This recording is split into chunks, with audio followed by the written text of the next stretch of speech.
Hi, I'm Coles Roberts.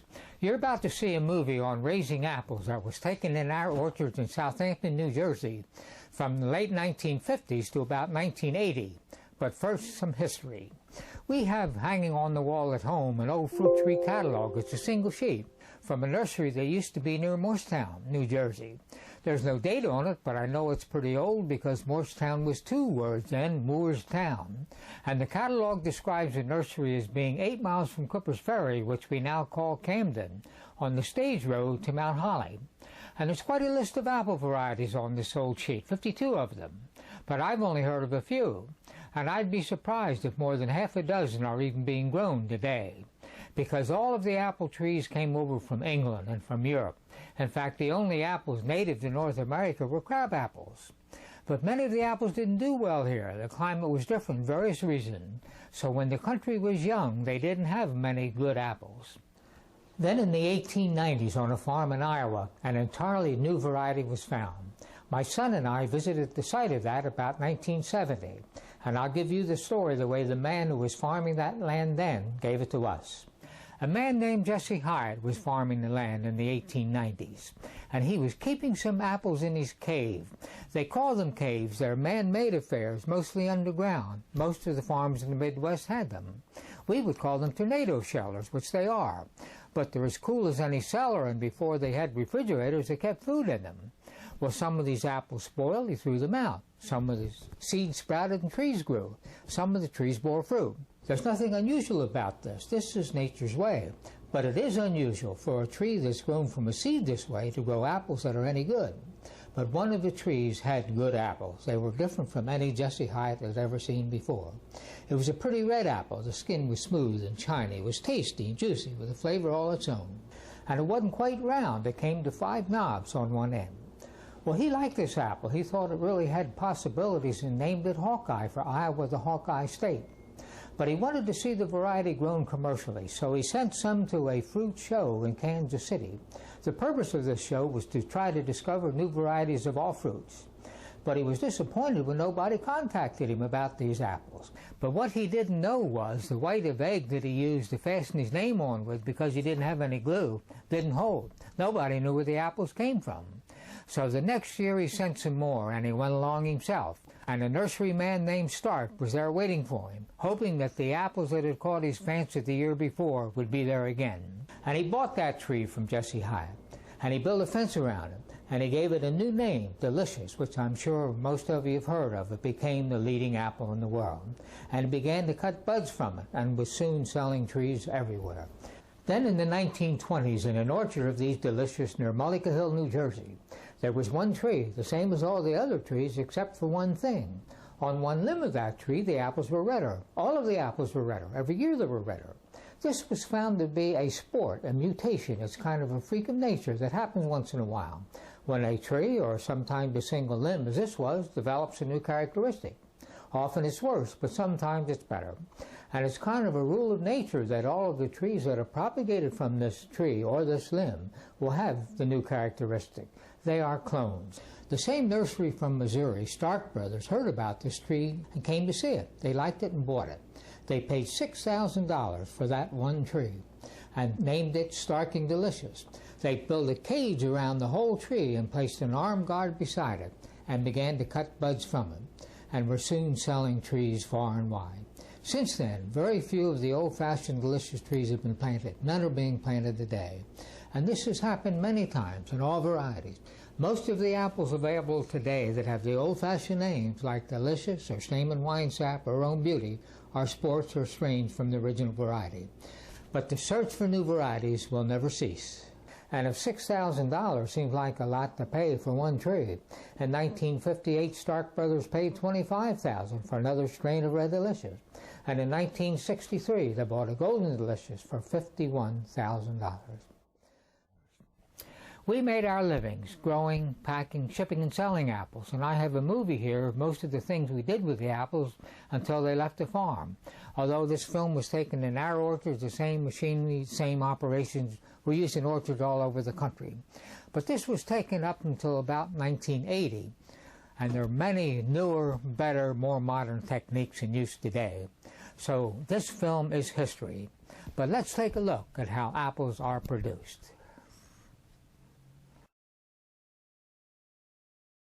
When warm weather comes to the apple bud in the spring, a new growing season begins. This is the story of that season.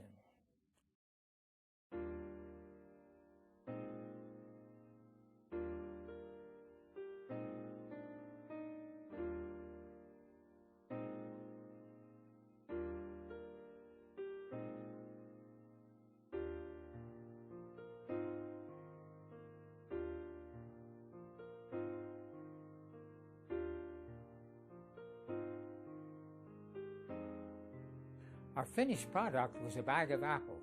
Work on these apples started in the orchard more than a year earlier with the pruning of the trees. We did most of our pruning from a platform mounted on top of a tractor. The men walked out on kickboards and put them right in the tree. We used powered pruners, powered by an air compressor on the back of the tractor. Just squeeze the handle and the clipper works. Just squeeze the handle and the limb comes off. We would begin to prune in November and prune every day we can stand the weather into June, sometimes even July. We also used a cherry picker that got the man right up there where the cutting was. Occasionally we would rent a tree topper just to take the tops out of the tree. There were 7 circular saws, each one capable of cutting a limb the size of a fireplace log, just zip. This just gives them a crew cut we had to go through later and thin them out. The same machine can be adapted to hedge, cut from the sides of the trees.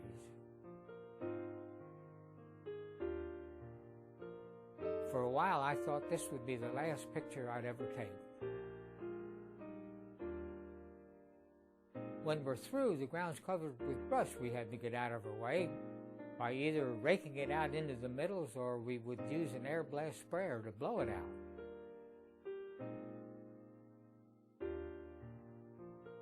Then the brush shredder came along. This machine straddles a big pile of brush, makes an awful slam-banging noise, and leaves practically nothing behind. It's ground up between rows of spinning steel teeth and left in little pieces on the ground where it decomposes and forms organic matter, which becomes plant food. Some of our plant food came in the fertilizer bag. We will take soil samples every year and have them analyzed, and we would apply the nutrients and the amount of the nutrients that these soil tests indicate that we needed. In later years, most of our blocks received no fertilizer at all.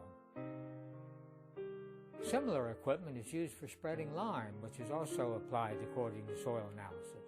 Lime sweetens the soil, adds calcium and magnesium.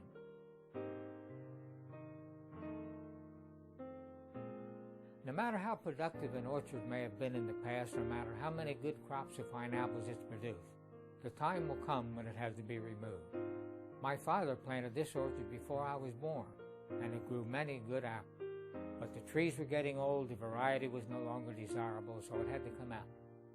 We constantly took out old trees, planted new. Then the land is prepared and a new orchard is planted.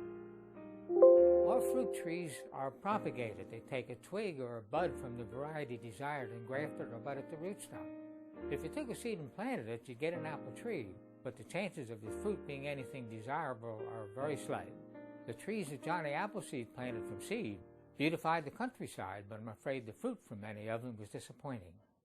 Here are 3 generations of us Robertses planting one of the trees in this new orchard, my father, my son, and myself. And the same orchard a few years later, where it's beginning to bear fruit. Now let's leave our orchards for a moment and visit the site of that first delicious tree in Iowa. From this cave came the seed that produced the apple that became the backbone of an industry. In a sudden freeze in 1940, the tree was killed to the ground, but the roots survived and put up shoots. When we were there were 2 trees growing on the original root, still within the fence erected by Stark in the 1890s, still bearing apples identical to those that Jesse Hyatt fastened his name to with a white of egg. Back home again, as soon as the buds break in the spring, as soon as the first green begins to show, they had to be protected against diseases and insects. We would use a dozen or more different materials. We would spray a dozen or more different times. We used an integrated pest management program. selecting pesticides that would be least apt to damage the predators that keep other insects under control. I was often asked if we killed birds with our spraying. Here's a bird's nest in a tree just before harvest. We would hire a scout to come in every week to look to see what is actually in the orchard, diseases and insects. Leaf insects, the leaves would be brushed onto a slide and examined under a microscope. And the insects and diseases actually found in the orchard, and knowing the life cycle would determine the materials used and the timing of the spray. Young trees, even if they're not yet bearing fruit, have to be protected against diseases and insects. The most important time in the life of an apple tree is the blooming period. Every blossom, every flower that becomes an apple must be pollinated by honeybees, and in most cases it must be pollen from another variety of apples, even if that variety is a quarter of a mile away. To ensure pollination, we would rent hives of bees from a beekeeper. We pay to have them brought into the orchard. They don't pay us for the honey. More work is accomplished per pound by bees than anything I can imagine, because there are 5,000 bees to the pound, and they really work. Even if a field bee should live to a normal old age, she won't live long enough to enjoy the honey that she's helped produce. But it's a fact of life. They have a job to do, and they do it. There are many crops that wouldn't survive were it not for the honeybee. They're one of the marvels of nature. They bring the nectar back to the hive on their hind legs. You'll see the globs of yellow there. How they find their way back is a mystery to me, but they make many trips back and forth every day.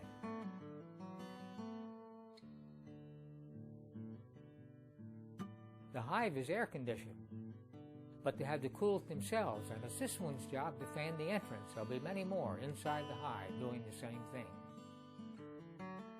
The blooming period is also the time when the apples are most easily damaged or killed by frost. We would have some frost every few years. Sometimes it seemed pretty frequently.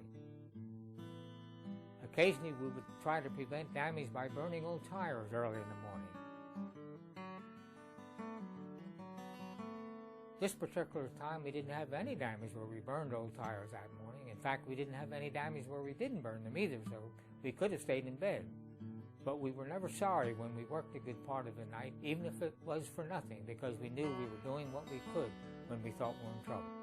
Of course, this is causing air pollution and is no longer permitted to burn tire. Another method of frost control is irrigation. If we can build up a coating of ice, if the frost, the freeze isn't too severe, damage can be prevented.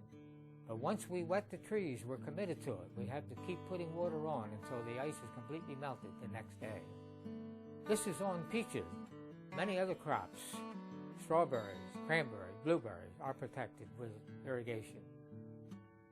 One fellow found me in the yard that morning. He said, "You know, all the trees are covered with ice down there." Well, I guess I do. I was up all night getting it on there.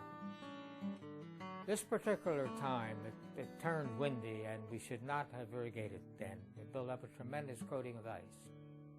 And we had to keep putting water on to melt the ice until nearly 7 o'clock the following evening. I almost vowed we wouldn't do it again. But then we did it again the next morning.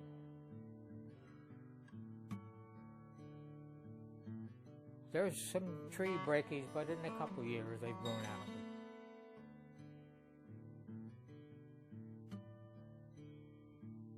And I can tell you, the first time you do this, and you see that blossom completely encased in ice, you're wondering if you're doing the right thing.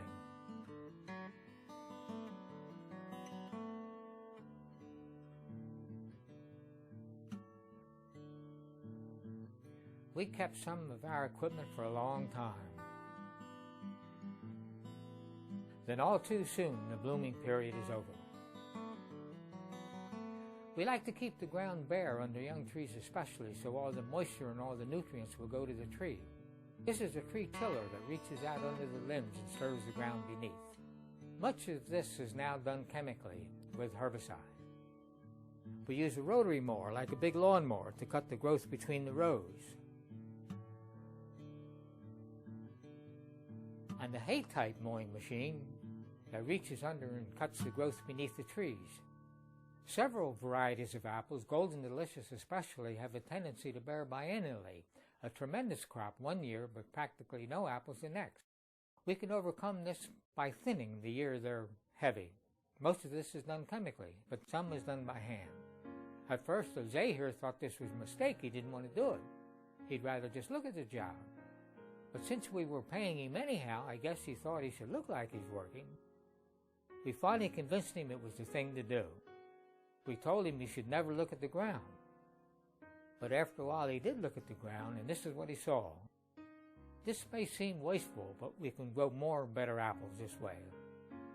Today, apples, all fruit, is being planted much closer together. In an earlier day, they had wide spacing, so when the trees were young, other crops could be planted in between. These were cane house tomatoes, also being protected against diseases and insects. We had a green cooking apple, star apple, that picked during the summer. This isn't one of our regular pickers. We were fortunate to have plenty of water on the farm. This is the south branch of the Rancocas Creek that comes down through Vincenttown. Apple trees have a very extensive root system and can stand a lot of dry weather. But a full-size apple tree can use a barrel of water every day, so in extremely dry season, irrigation can be helpful. We're using giant sprinklers here. These are very commonly used now. They throw a stream of water nearly 200 feet, cover about an acre at a time. One of them in the middle of a football field would cover the whole field. An occurrence dreaded by all farmers, fruit growers especially, is hail. We would catch a hailstorm, seemed every few years. This was a particularly bad one. We figured 20 million hailstones hit apples in our orchards that afternoon. And in just a few minutes, apples that would have been worth $10 a bushel at that time were reduced to something worth less than $1. When the sun came out, before the ice had melted, our marketing co-op was on the phone finding homes for these apples. There were several growers involved. Before the ice had melted already, they were showing the bumps, the nicks, the bruises, the cuts they would always bear. All summer long, the apples have been growing a little bit larger every day. Then late in the summer, early fall, they begin to develop red color. All red color comes from cool evenings and from light. It comes from the sun. If you tied a bag around an apple so it wouldn't get any light, it wouldn't develop any red color. Then as the harvest season approaches, we begin to get ready for it. Here we're taking the empty bins out to the orchard, the containers that the apples will be picked in and will be stored in until they're sold. These hold about 17 bushels of apples. And most fruit and vegetable crops are now handled in bins this way. Then a few days before harvest, the final spray is put on. This is not a poisonous spray. It helps hold the apples on the tree. If there's a pot of gold at the end of that rainbow, I've never found it. Then the pickers are taken to the orchard so early in the morning we can hardly see them. And the harvest begins.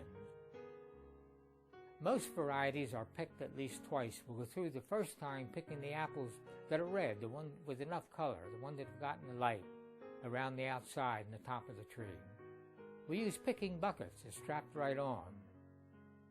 The bottom of the bucket opens up so the apples can be gently transferred to the bin.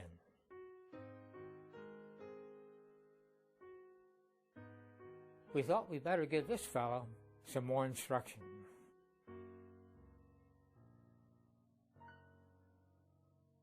You might have seen that apple fall. Any apple that drops stays on the ground until the tree's entirely picked, and then it's handled separately. These pickers are Puerto Ricans that we house right on the farm. Most of them spoke no English, but they're good pickers, but it becomes more difficult every season to get enough Puerto Ricans, or anybody for that matter, to pick apples. We get anybody we can, and we often have quite an assortment. My wife called that the long and the short of it.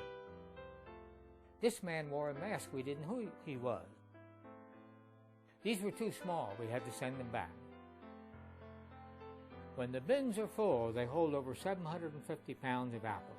Now, up until now, the picking and everything has been done the same way my great-grandfather did it in the 1800s. But after they're in the bins, then we can use modern labor-saving technology.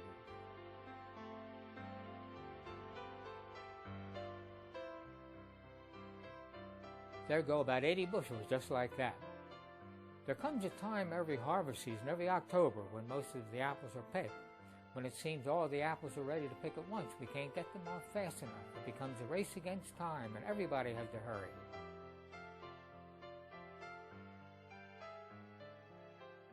Oh, if they only could.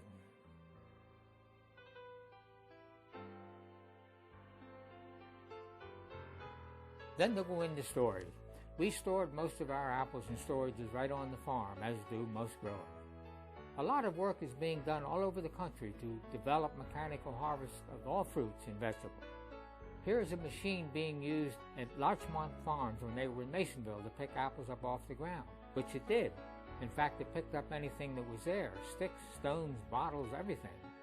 But like these early machines, the fruit was handled roughly, was bruised, and had to go to processors right away. We're hoping the time will come when we have a machine that will gently pick apples for the fresh market. And this is where they're unloaded at the packing house and cold storage. The machine is called an applejack, but seldom stops when unloading. Before going into storage, most apples are dipped in a kind of preservative to prevent apple scald, which is a very harmful disorder, not a disease, that would affect the firmest and soundest of fruit and make it unsaleable on the fresh market. Some apples are still handled in smaller boxes, as you see here, but they naturally require more handling, more labor. This method of dipping was our own invention. The Baptists are interested in it.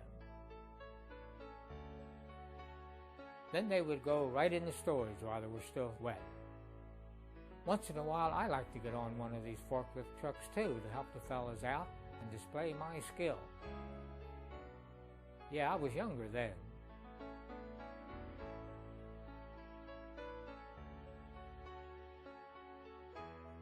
Then during the winter and spring, as the apples are sold, they're brought out of storage and run through the packing house. This is a controlled atmosphere storage room. We would fill it up, seal the door closed, turn on machinery that reduced the oxygen in the air. We would keep it about 3%. It had to be less than 5% for at least 90 days to be able to be sold as controlled atmosphere, CA apple. Then the bins are stood on end hydraulically, and the apples roll out on a belt. First they go through the washer where they're thoroughly washed. This isn't to remove spray residue. We're very careful to leave the proper interval between the last application and harvest. This is to wash off all the dirt and the dust they've accumulated in the many weeks they've been hanging on the tree. Then they go on to the roller grater where the apples rotate so the girls can see every side of them. And they'll take out the seconds, the apples with defects or not enough color. Then they go on to the sizing machine. If an apple is large enough to be touched by that black spinning spool in the center, it'll be ejected into the bin. Big apples come off first. We could make 12 different sizes on our machine with just 1/8 of an inch difference between sizes. But many apples were packed, the smaller ones, many sizes together, in bags. Every girl has her own scale. She'd fasten the bag on, open the gate, and roll in the apples. When the weight's about right, the gate will pop up. She checked the scale. She may have to add an apple or take one out.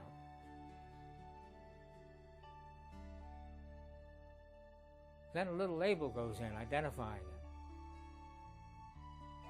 Now that you see just how this is done, I have to tell you we don't do it this way anymore. They roll into a scoop and are weighed in the scoop and slid into the bag, and this is much quicker. Then the bags are sealed with a piece of tape and go into the master carton for shipping. Some sales require that every apple be individually wrapped in a piece of paper. This isn't being done much now. This is a tray carton. It's like an egg case.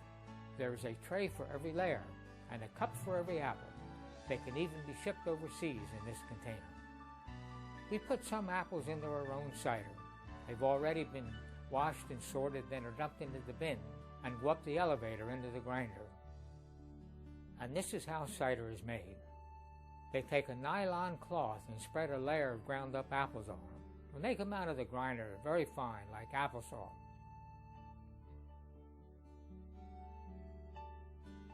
Then the corners of the cloth are folded over and a wooden rack is put on and another cloth.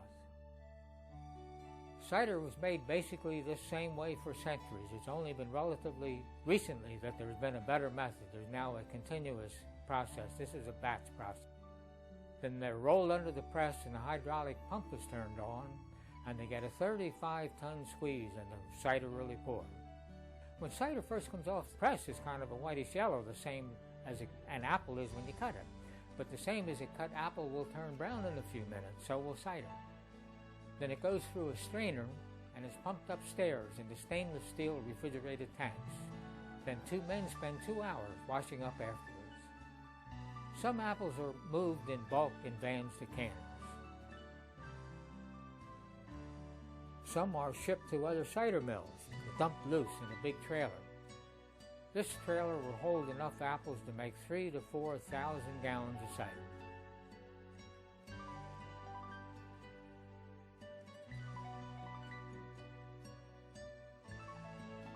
Some apples are moved right in the bins they were picked in.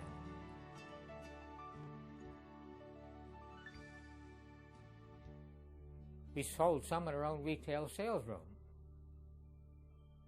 This girl wasn't there all the time. In fact, there was seldom anybody there. People selected what they wanted already bagged up. And it was honor system. They dropped their money down a slot. We hoped they did. Cider was available in there too, but they had to put the money in the slot first. Then the jug came out through the barrel. But most apples went out by truck to chain store warehouses, many other outlets. Many were exported, sold by Jersey Fruit Co-op, who handled most of the better New Jersey apple. We packed under a label with Johnny Appleseed on it for Jersey Fruit. With all the machinery, all the operations, all the people, you might forget nature's part in all of this and that apples grow on trees. But it takes the winter as well as the spring, and the sun and the rain to produce a perfect apple that nearly everyone enjoys eating any time. And with modern storing techniques, nearly every week in the year, you can get an apple that tastes as if it just came off the tree.